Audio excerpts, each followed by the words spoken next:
રાજ્યમાં ફરી ઉંચકાયો ગરમીનો પારો, તાપમાનમાં 2 થી 3 ડિગ્રીનો થશે વધારો।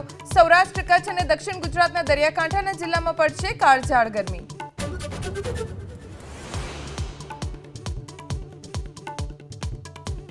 રાજકોટ જિલ્લાની નમકીન બનાવતી ફેક્ટરીમાં ભીષણ આગ, નાકરવાડી ગામ પાસે કેવીઝેડ ફૂડમાં આગ લાગતા અફરાતફરી।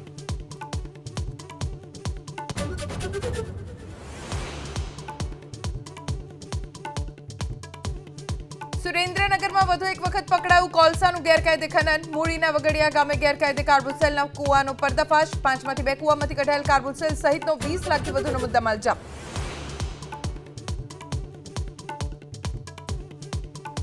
અમદાવાદમાં મોટી દુર્ઘટના ટળી, વટવામાં બુલેટ ટ્રેનની કામગીરી દરમિયાન ક્રેન તૂટી, રેલવે વ્યવહાર પ્રભાવિત, 23 ટ્રેન રદ, મુસાફરો અટવાયા।